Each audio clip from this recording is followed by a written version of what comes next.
Itong aking aawitin na kanta ay naisulat dahil ang lalaki tinatanong ng babae, mahalin mo pa kaya ako kung ako ay may sakit? Kayo ba, kaya niyong mahalin ang inyong mga asawa kung sila ay may malubhang karamdaman?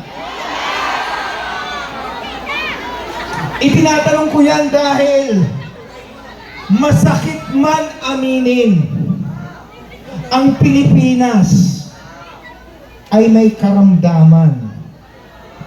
Alam nyo kung bakit?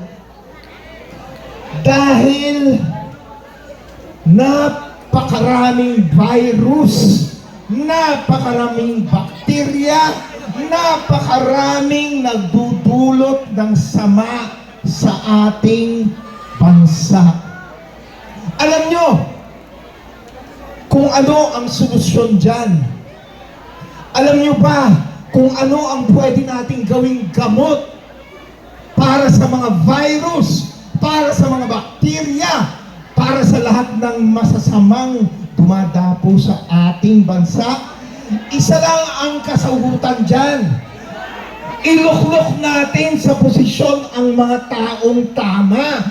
At sila yon. Diba? Sila yon. So mga kaibigan, alam kong napakahirap mahalin ng Pilipinas ngayon. Dahil siya ay may malubhang karamdaman. Pero hindi natin pwede gawing kalimutan na mahal natin ang ating sariling bayan. Pwede nyo bang ipangako na mamahalin natin lahat ang ating bansa? Parang hindi yata mahal ng mga taga-dait ang Pilipinas. Ang hina eh. Mamahalin nyo ba ang bansa? Okay. At dahil sinabi nyong mahal nyo ang Pilipinas, narito ang isang awit tungkol sa walang hanggang pagmamahal.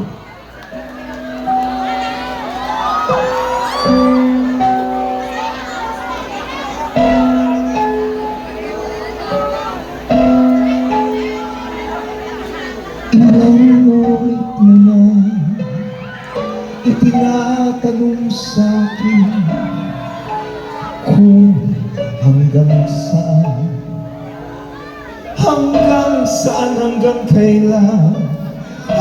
kailan magtatagal ang aking pagmamahal, hanggang may himig pa ako maririnig dito sa ating daigdig,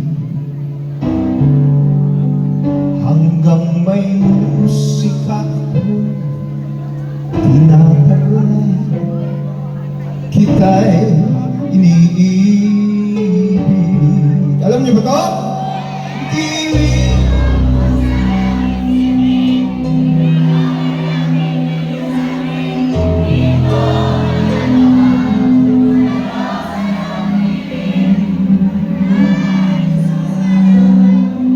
Kung gago kita, palakpakan ninyo ang inyong mga sarili.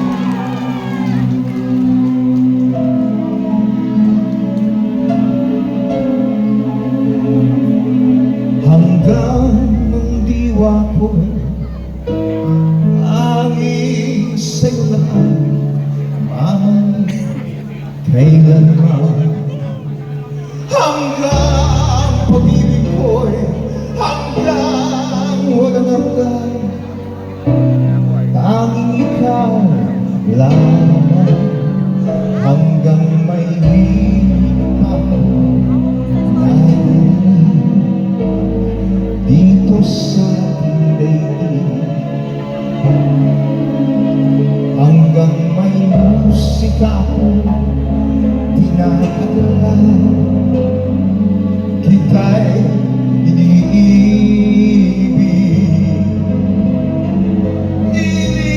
Huwag mo sanang isipin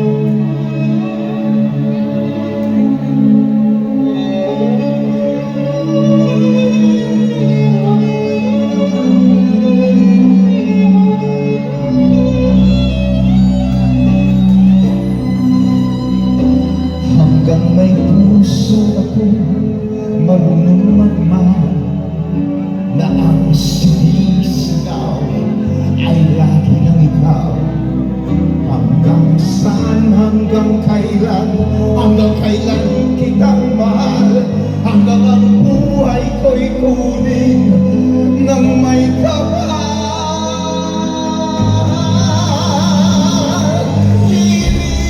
Huwag mo sanang isipin, ikaw ay aking lilisanin. Di ka magagawa mayan sa iyong piling, hanggang may pag-ibig laging isisigaw. Tanging ka, hanggang may pag-ibig laging isisigaw. Tanging ka.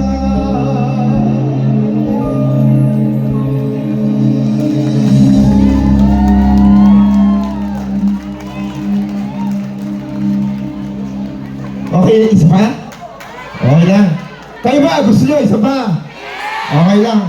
3. 5.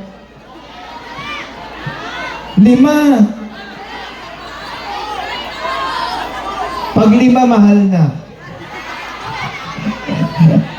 Anyway mga kaibigan, itong susunod na awitin na isulat ko nung medyo bata-bata pa ako. I was actually mga bandang 19, 18 years old nung naisulat ko to. At naisulat ko tong awiting ito dahil gusto kong manghikayat ng ating mga kabataan. Dahil di ba sabi nga natin, ang kabataan ang kinabukasan ng bayan. Pero napakahirap naman yata kung kinukuha ng NPA, nilalason yung utak, at mas masama pa yung mga babae, nire-rape pa. Diba? So mga kaibigan, medyo nalalason talaga yung utak ng ating mga kabataan. Sana ay bantayan natin maigi ang ating mga anak para sila ay ma-educate tungkol sa mga bagay na yan. Now, ang ating kinabukasan, sinasabi nga, ay nasa kabataan. Pero, hindi naman yata pwedeng sa kanila natin iasa lahat. Dahil tayong lahat ang kinabukasan ng ating bayan. Huwag nating iasa sa kabataan. Iasa natin, katulad ng sabi ko kanina, sa mga taong marunong, mga taong alam ang ginagawa nila. Again, sila yun. So mga kaibigan, vote very, very wisely at piliin natin ang mga tamang tao. Itong awitin na to, naisulat ko katulad ng sabi ko kanina para sa kabataan, pero iba na ang tama nito ngayon sa akin. So I'd like to dedicate this next song to this one person who has been fighting for our country since forever. Pinaglaban niya ang Pilipinas, pero anong ginawa ng mga virus, ng mga bakterya? Pinadala sa ibang bansa, ipinakulong. Ayaw pabalikin dito. So I would like to dedicate this next song to Tatay Digong. So para kay Tatay Digong, sana sabay-sabay tayong umawit ng pagkalakas-lakas. Paabutin natin ang ating mga tinig doon sa Netherlands, doon sa Hague. Paabutin natin ang ating galit para marinig nilang lahat na tayo ay sumusuporta pa rin kay Tatay Digong. Sabay-sabay tayong umawit. Narito po ang awitin yan.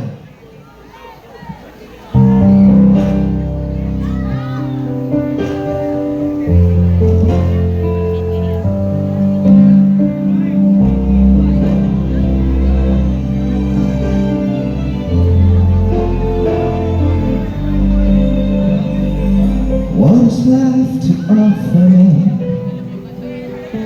when I grow old?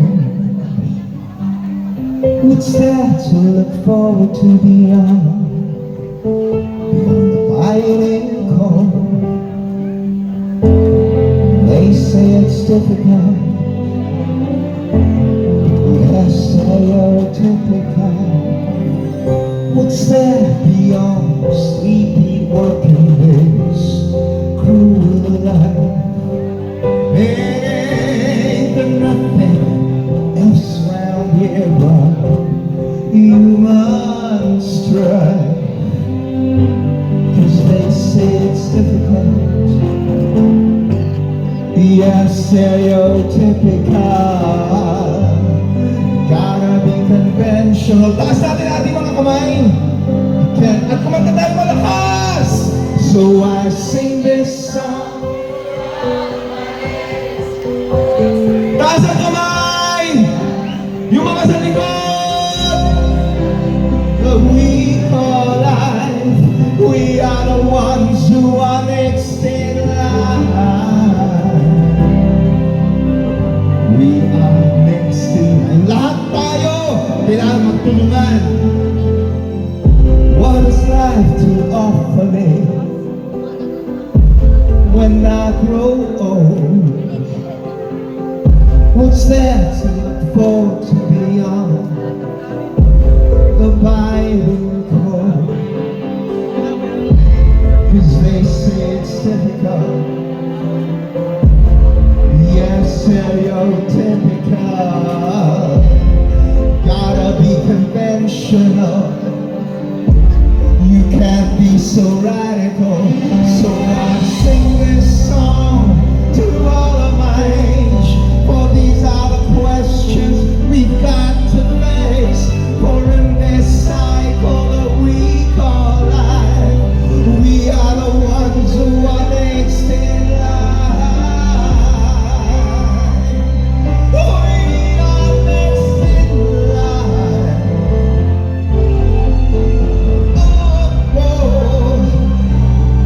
We are next in line. And we gotta work, we gotta feel. Let's open our eyes and do whatever it takes. We gotta work, we gotta feel. Let's open our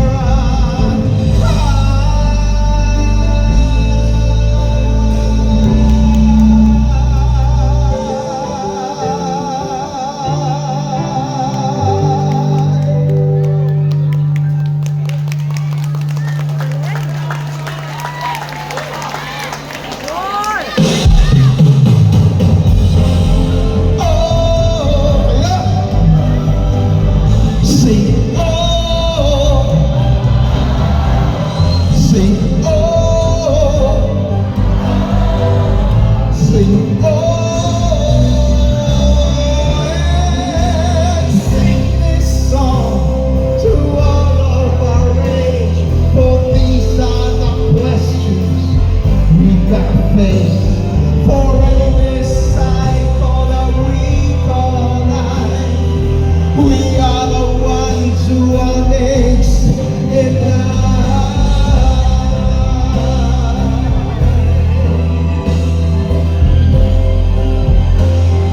We are next in line.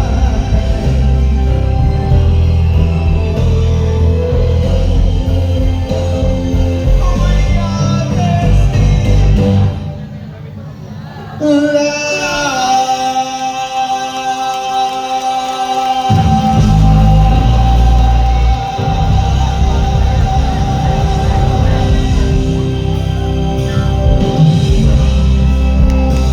Blessing of Leo po, maraming salamat po sa inyong lahat.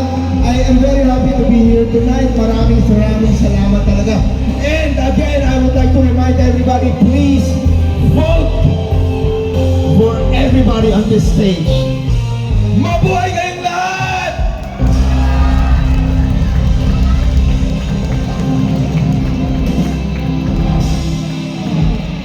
Ayan, palakpakan natin, Wency Cornejo!